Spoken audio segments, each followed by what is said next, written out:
ضروا نے نفی میں سر ہلایا تو ریان بولا، جھوٹی؟ خدا کا خوف کریں ریان بھائی، آپ کا کام سیٹ نہیں ہو رہا تو ہمارا تو سیٹ رہنے دیں، ہماری تو لڑائی نہ کروائیں، ضروا نے گھور کر کہا۔ ارے میری گڑیا، تم ایسے ہی خوش رہو اور میری بھی خوشی کا انتظام کرو پلیز، وہ اٹھتا ہوا بولا۔ اور تو آج ہی بات کرے گا بابا سے؟ اچھا ہاں، فکر نہ کر، آلیار نے اس کے کندھے پر ہاتھ رکھ کر تسلی دی۔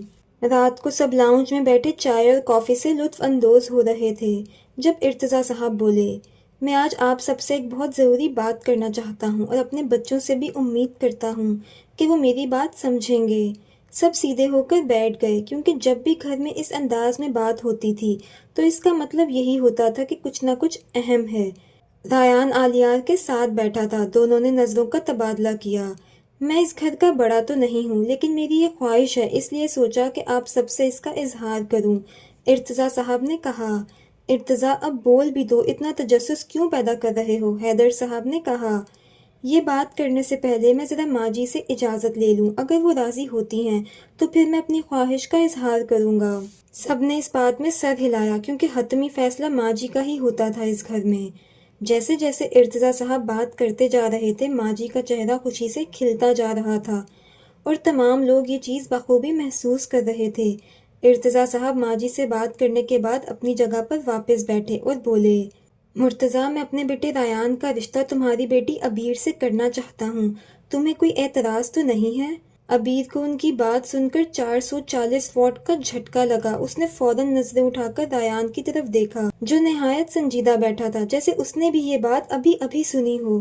مرتضیٰ صاحب پہلے کچھ حیران ہوئے، پھر ان کا چہرہ خوشی سے کھل اٹھا اور بولے، مجھے بھلا کیا اعتراض ہوگا بھائی صاحب، ریان بڑا قابل اور اچھا بچہ ہے، بلکہ میرے دل کو تو اطمینان نصیب ہوگا کہ میری بیٹی اب ایک محفوظ ہاتھوں میں ہوگی۔ وہ دل کی بات زبان پر لے آئے۔ اب جب کہ بڑوں کو اعتراض نہیں ہے تو ضروری ہے کہ بچوں سے بھی پوچھ لیا جائے، ان کی رضامندی ہماری رضامندی سے زیادہ ضروری ہے، حیدر صاحب نے کہا۔ جی بالکل بھائی صاحب، میں انہی کی طرف ہی آنے لگا تھا، ارتضیٰ صاحب نے جواب دیا۔ ہاں تو برخودار، تمہیں اس رشتے پر کوئی اعتراض تو نہیں ہے؟ ریان خوشی سے بولنے ہی والا تھا جب ساتھ بیٹھے آلیار نے اس کے ہاتھ پر دباؤ ڈالا اور اس کے کان میں کہا، اگر تو نہیں چاہتا کہ عبیر اس رشتے سے انکار کر دے تو اپنے جذبات پر قابو رکھ۔ ریان نے ناسمجھی سے آلیار کی طرف دیکھا تو آلیار دوبارہ بولا، ارے میرے بھائی، ایسے ظاہر کر جیسے تجھے بھی یہ بات ابھی ابھی پتہ چلی ہے اور سنجیدگی سے جواب دے۔ آلیار سب کو ایک نظر دیکھتا ہوا آہستہ آواز میں بولا، یہ تم دونوں کیا خسر پھسر کر رہے ہو؟ حیدر صاحب نے پوچھا۔ بابا کچھ بھی نہیں، یہ بس اچانک فیصلہ ہونے پر حیران ہو رہا تھا تو میں اسے سمجھا رہا تھا۔ حیدر صاحب نے اس بات میں سر ہلایا۔ ابھی ریان کو ایکس رے کرتی نظروں سے دیکھ رہی تھی۔ ہاں تو بتاؤ ریان، تمہیں کوئی اعتراض تو نہیں ہے؟ ارتضیٰ صاحب نے پھر پوچھا۔ آپ بابا ہیں میرے، آپ مجھ پر حق رکھتے ہیں، آپ نے میرے لیے جو بھی فیصلہ کیا ہے وہ بے شک اچھا ہی ہوگا۔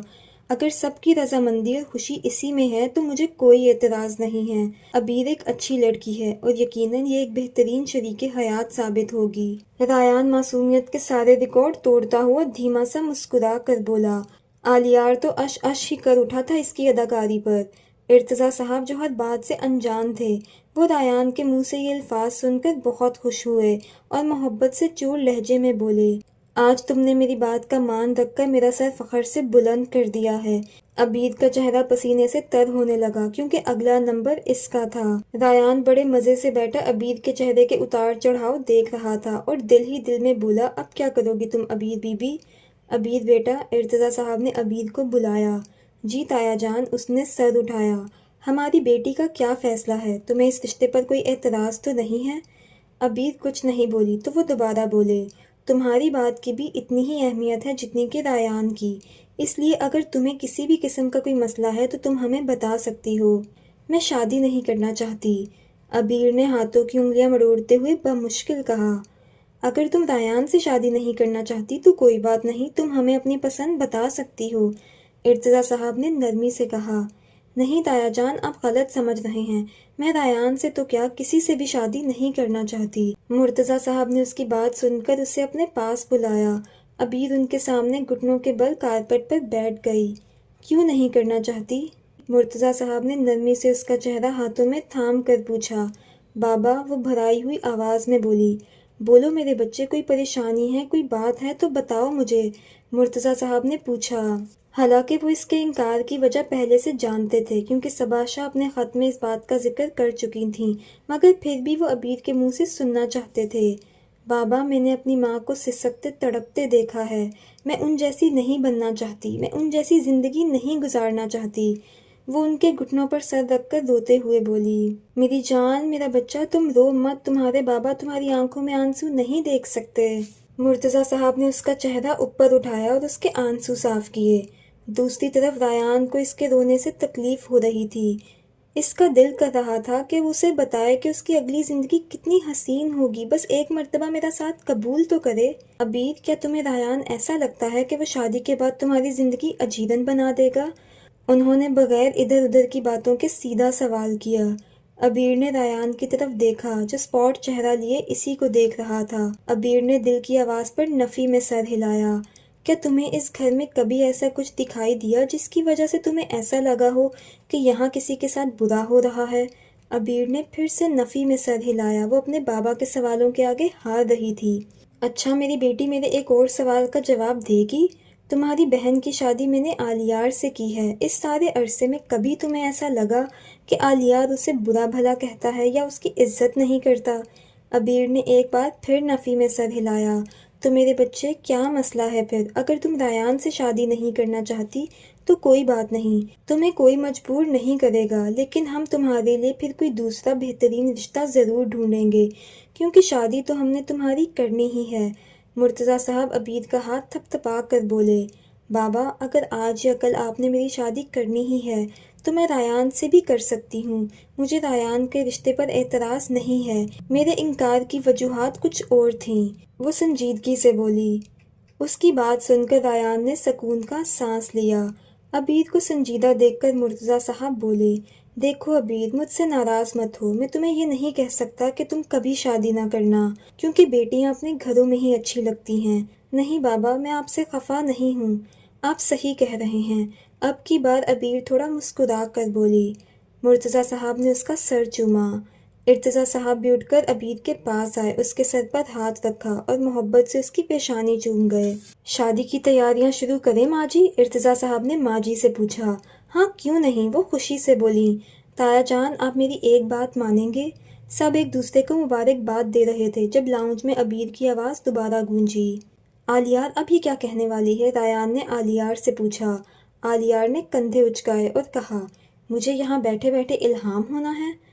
ہاں بولو بچے، ارتضیٰ صاحب نے جواب دیا۔ تایا جان، میں چاہتی ہوں کہ ابھی صرف نکاح کیا جائے، رخصتی کچھ عرصے بعد کی جائے پلیز۔ عبیر آنکھوں میں امید لیے بولی، ٹھیک ہے، کوئی مسئلہ نہیں ہے، ابھی صرف نکاح کر دیتے ہیں، رخصتی کچھ مہینوں بعد کر لیں گے، ارتضیٰ صاحب نے جواب دیا۔ ریان کو بھی کوئی مسئلہ نہیں تھا، فی الحال اس کے لیے اتنا ہی کافی تھا کہ وہ نکاح کے لیے راضی ہے۔ آپ سب کو کوئی اعتراض تو نہیں ہے؟ ارتضیٰ صاحب نے پوچھا۔ نہیں۔ تو پھر ٹھیک ہے مرتضیٰ، نکاح ایک دن بعد کیا جائے گا، ارتضیٰ صاحب فیصلہ کرتے ہوئے بولے۔ جی بھائی صاحب۔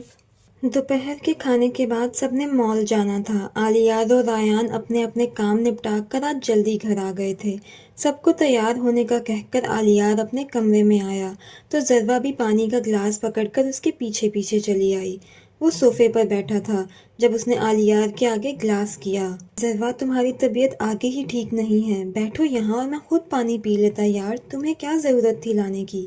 بس بس، اب میری اتنی بھی طبیعت خراب نہیں ہوئی کہ میں آپ کی ضروریات کا خیال بھی نہ رکھ سکوں۔ اچھا بھائی، آلیار نے گلاس پکڑا۔ مجھے آپ کے کام کرنا اچھا لگتا ہے آلیار، اس لیے مجھے مت روکا کریں، وہ آلیار کی آنکھوں میں دیکھ کر بولی۔ جی محترمہ، سمجھ گیا ہوں میں۔ اچھا چلو اب تیار ہو جاؤ، پھر شاپنگ پر چلتے ہیں۔ وہ کھڑا ہوا۔ نہیں، آپ چلے جائیں، میں نہیں جا سکتی، بخار کی وجہ سے تھوڑی کمزوری ہو گئی ہے، لگ رہا ہے کہ میں زیادہ دیر نہیں چل سکتی۔ پکا نا؟ آلیار نے تصدیق چاہی۔ چلو پھر صحیح ہے، بہتر ہے کہ گھر آرام ہی کرو۔ اچھا میں جا نہیں رہی تو اس کا مطلب یہ نہیں ہے کہ میں نیا جوڑا نہیں پہنوں گی، وہ شرارت سے بولی۔ مجھے بالکل بھی ایسی کوئی خوش فہمی نہیں تھی، میں جانتا تھا کہ میری بیوی میرے پیسے لگوائے بغیر میری جان نہیں چھوڑے گی۔ آلیار کے لب مسکرائے۔ تو اور کیا، مجھ پر نہیں لگائیں گے تو کس پر لگائیں گے؟ ضرورہ گردن اکڑا کر بولی۔ جی بیگم جی، ہم آپ کے لیے ہی تو کماتے ہیں، اور مجھے یہ بتاؤ کس رنگ کا جوڑا لاؤں؟ آپ کون سے رنگ کا پہنیں گے؟ اس نے سوال کے بدلے سوال کیا۔ سفید، آلیار نے جواب دیا۔ تو بس میرا بھی سفید ہی لائیے گا۔ تم کبھی بھی ایک جیسے کپڑے بنانے سے باز نہ آنا۔ آلیار نے نفی میں سر ہلایا اور واش روم کی طرف بڑھ گیا۔ عبیر کو اسٹیج پر لے جایا جا رہا تھا، جہاں ریان اسے آتا دیکھ کر فوراً کھڑا ہو گیا۔ دونوں نے آف وائٹ رنگ کے کپڑے پہنے تھے۔ ریان کے چہرے پر جتنی خوشی تھی، عبیر کا چہرہ اتنا ہی اسپاٹ تھا۔ پھر مولوی صاحب آئے اور انہوں نے نکاح پڑھوایا اور کچھ ہی دیر میں وہ عبیر مرتضیٰ سے عبیر ریان بن گئی۔ سب نے ایک دوسرے کو مبارکباد دی اور اس کے بعد کھانے کا دور چلا تو عبیر تھکاوٹ کا بہانہ بنا کر کمرے میں آ گئی۔ ریان اپنے کچھ قریبی دوستوں کے ساتھ تھا۔ تھوڑی دیر میں وہ انہیں رخصت کر کے عبیر کے کمرے میں آیا، مگر عبیر اسے وہاں نہ ملی۔ وہ عبیر کو ایک مرتبہ سجے سورے روپ میں دیکھنا چاہتا تھا۔ باہر مہمانوں کی موجودگی میں وہ اسے صحیح سے دیکھ نہیں سکا تھا، اس لیے کمرے میں چلا آیا۔ عبیر کو کمرے میں نہ پا کر وہ باہر جانے لگا تھا جب واش روم کا دروازہ کھلنے کی آواز آئی اور وہ باہر نکلی۔ عبیر کو دیکھ کر ریان کے ماتھے پر بل نمودار ہوئے، کیونکہ وہ فریش ہو کر لباس تبدیل کر چکی تھی۔ ریان کو کمرے میں دیکھ کر اس نے پاس پڑا دوپٹہ اٹھایا اور شانوں پر پھیلایا۔ آپ کیوں آئے ہیں؟ عبیر نے عام سے لہجے میں سوال کیا۔ یہ کیا حرکت ہے؟ ریان ناگواری سے بولا۔ مطلب؟ وہ انجان بنتی ہوئی بولی۔ تم جانتی ہو میں کس بارے میں بات کر رہا ہوں، ریان نے جتایا۔ میں ایزی ہونا چاہتی تھی، اس لیے لباس تبدیل کر لیا، عبیر نے سنجیدگی سے کہا۔ ریان کچھ دیر کھڑا اسے دیکھتا رہا، جب وہ دوبارہ بولی، اور کچھ؟ اس کا انداز ایسا تھا کہ جیسے کہنا چاہ رہی ہو کہ اگر مزید کوئی سوال نہیں ہے تو جا سکتے ہیں۔ ریان نے گہرا سانس فضا میں خارج کیا اور خود کو نارمل کر کے اس کے پاس آیا، اس کا ہاتھ پکڑا، اسے صوفے پر بٹھایا اور ساتھ خود بیٹھ گیا۔ تم نے یہ رشتہ دل سے قبول نہیں کیا تھا؟ اس نے نہایت نرمی سے سوال کیا۔ کیا فرق پڑتا ہے؟ عبیر نے ایک نظر اسے دیکھ کر کہا۔ عبیر، اس طرح رشتے تھوڑی چلتے ہیں، ریان بے بسی سے بولا۔ میں شادی نہیں کرنا چاہتی تھی، بابا نے مجبور کیا، اور اب میں مجبوری میں ہی یہ رشتہ نبھاؤں گی، وہ اسپاٹ لہجے میں بولی۔ عبیر، مجبوری میں نبھائے گئے رشتے زیادہ دیر تک نہیں چلتے، وہ سنجیدگی سے بولا۔ عبیر جواباً کچھ نہیں بولی۔ تم ایک دفعہ مجھ پر بھروسہ تو کرو، ایک مرتبہ مجھے موقع تو دو، بغیر موقع دیے تم یہ نتیجہ کیسے اخذ کر سکتی ہو کہ میں ایسا نکلوں گا یا ویسا؟ عبیر نے نظریں اٹھا کر اس کی طرف دیکھا۔ مجھے تمہیں یہ بتانے کی ضرورت نہیں ہے کہ میں تم سے کتنی محبت کرتا ہوں، کیونکہ اس وقت وہ میری آنکھوں میں صاف دکھ رہی ہے۔ ریان اس کا نازک سا ہاتھ اپنے ہاتھ میں لیتا ہوا بولا۔ میں وعدہ کرتا ہوں کہ تمہیں اتنی عزت، قدر اور محبت دوں گا کہ تم اپنے ہونے پر رشک کرو گی، اور اگر میں اپنی باتوں اور تمہاری امیدوں پر پورا نہ اتر سکا تو بندہ حاضر ہے، جو مرضی کر لینا میرے ساتھ۔ ریان دھیما سا مسکرا کر بولا۔ عبیر کو خاموش دیکھ کر ریان دوبارہ بولا۔ میں اس وقت تم سے کسی بھی چیز کا جواب نہیں مانگوں گا، لیکن اتنا ضرور کہوں گا کہ کسی کی غلطیوں کی سزا کسی دوسرے کو نہیں دیتے۔ یہاں ریان کے لہجے میں تھوڑا شکوہ در آیا، جو عبیر سے چھپا ہوا نہ رہ سکا۔ اچھا، اب جو ہوا سو ہوا، میں جو کام کرنے آیا تھا وہ تو کر لوں۔ پتہ نہیں کیا باتیں لے کر بیٹھ گیا ہوں میں بھی، وہ ماحول کو تھوڑا خوشگوار بنانے کے لیے بولا۔ ریان نے پاکٹ میں ہاتھ ڈالا اور ایک چھوٹی سی ڈبیا باہر نکالی اور کہا، یہ میں نے تمہارے لیے تب خریدی تھی جب تم نے مجھے ریجیکٹ کیا تھا۔ ویسے آپس کی بات ہے، میں نے کبھی نہیں سوچا تھا کہ کوئی مجھے بھی ریجیکٹ کر سکتا ہے، لیکن میں بھول گیا تھا کہ ایک لڑکی ایسی ہے جو یہ کام کر سکتی ہے۔ ریان خود پر ہنستا ہوا بولا۔ اب جبکہ تم مجھے تھوڑا تھوڑا قبول کر چکی ہو تو میں تمہیں یہ انگوٹھی پہنانا چاہتا ہوں، اگر تمہاری اجازت ہو تو۔ عبیر اب کی بار اسے انکار نہ کر سکی اور اس بات میں سر ہلا گئی۔ ریان نے گولڈ کی ایک رنگ اس کے بائیں ہاتھ میں پہنائی، جس پر بہت چھوٹا مگر خوبصورت سا ریان لکھا ہوا تھا۔ عبیر نے حیرانی سے ریان کو دیکھا، کیونکہ وہ اس سے ایسی رنگ ایکسپیکٹ نہیں کر رہی تھی۔ ریان سر کھجاتا ہوا مسکرایا اور بولا، کیونکہ یہ رنگ جس انگلی میں پہنائی ہے اس کا سیدھا کنیکشن دل سے ہے، تو میں چاہتا تھا کہ میں ہمیشہ تمہارے دل میں رہوں، اور دوسرا یہ کہ جب جب تمہاری نظر اس پر پڑے گی تو میں تمہیں یاد آتا رہوں گا، اور ہاں، آخری لیکن سب سے ضروری بات کہ جب جب کسی تیسرے کی نظر اس پر پڑے گی تو وہ تم سے دور رہے گا۔ وہ آخری بات پر ہنستا ہوا بولا۔ عبیر اس کی بچوں والی حرکت پر اب کی بار مسکرائے بغیر نہ رہ سکی۔ چلو اب آرام کرو اور ساری فکروں سے خود کو آزاد رکھو، میرے لیے فی الحال اتنا ہی کافی ہے کہ تم میرے نکاح میں ہو، اب میں چلتا ہوں۔ رایان اس کا ہاتھ تھپ تھپا کر اٹھ کھڑا ہوا۔ ضروا کے آرام کا خیال کرتے ہوئے وہ آج لائبریری میں بیٹھا کام کر رہا تھا۔ کام میں اتنا غرق تھا کہ اسے وقت کا احساس ہی نہ ہو سکا۔ اس نے گھڑی کی جانب نگاہ دوڑائی تو معلوم پڑا کہ رات کے 3 بج چکے ہیں۔ اس نے باقی کا کام کل پر ملتوی کیا، چیزیں ترتیب سے ٹیبل پر رکھیں اور لائٹس آف کر کے کمرے میں چلا آیا۔ جب وہ کمرے میں داخل ہوا تو اسے ضروا جاگی ہوئی ملی۔ وہ بیڈ پر بیٹھی آرام آرام سے اپنے پاؤں دبا رہی تھی۔ تم سوئی نہیں ابھی تک؟ آلیار کے پوچھنے پر ضروا نے جھٹ سے اپنے پاؤں چھوڑے کہ کہیں دبانے ہی نہ بیٹھ جائے۔ ہاں مجھے نیند نہیں آ رہی تھی۔ اسے کچھ سیکنڈز لگے تھے بہانہ تلاش کرنے میں۔ مسز آلیار، آپ کو ایسا کیوں لگتا ہے کہ آپ مجھ سے جھوٹ بولیں گی اور میں یقین کر لوں گا؟ وہ اس کے پاس بیٹھتا ہوا نفی میں سر ہلا کر بولا۔ میں نے کون سا جھوٹ بولا ہے؟ وہ پر اعتماد لہجے میں بولی۔ آلیار نے خشمگی نگاہوں سے اسے گھورا۔ آلیار، اب آپ کہاں جا رہے ہیں؟ وہ آلیار کو کھڑا ہوتا دیکھ کر بولی۔ میں آپ کو پہلے ہی بتا رہی ہوں کہ میں آپ کو اپنے پاؤں کو ہاتھ بھی نہیں لگانے دوں گی۔ اسے ڈریسنگ سے زیتون کا تیل پکڑتا دیکھ کر اس نے کہا اور ساتھ ہی غصے میں آلتی پالتی مار کر بیٹھ گئی۔ واقعی؟ کیا تمہیں واقعی ایسا لگتا ہے کہ تم مجھے کسی کام سے روک سکتی ہو؟ وہ اس کے سر پر کھڑا حقیقتاً جاننا چاہتا تھا۔ ہاں، چلو روک کر دکھاؤ۔ اب وہ اس کا امتحان لے رہا تھا اور ساتھ ہی ساتھ اس کا ایک پاؤں پکڑ کر زمین پر گھٹنوں کے بل بیٹھ کر پاؤں گھٹنے پر رکھ چکا تھا۔ آپ ضروا سے غصہ دکھایا ہی نہیں گیا۔ آلیار، کون سا شوہر اپنی بیوی کے پاؤں پکڑتا ہے اور اس کی مالش کرتا ہے؟ وہ بے بسی سے بولی۔ مجھے باقیوں کا نہیں پتا، لیکن میں صرف اتنا جانتا ہوں کہ میں کسی بھی حد تک جا سکتا ہوں تمہارے درد ختم کرنے کے لیے۔ اور ویسے بھی یہ ہمارے معاشرے کی بنائی گئی باتیں ہیں کہ بیوی کو فلاں کام کرنا چاہیے، شوہر کو فلاں کام نہیں کرنا چاہیے۔ یہ دقیانوسی خیالات ہیں، میں ان سب پر یقین نہیں رکھتا۔ وہ کہہ کر ایک پل کو رکا۔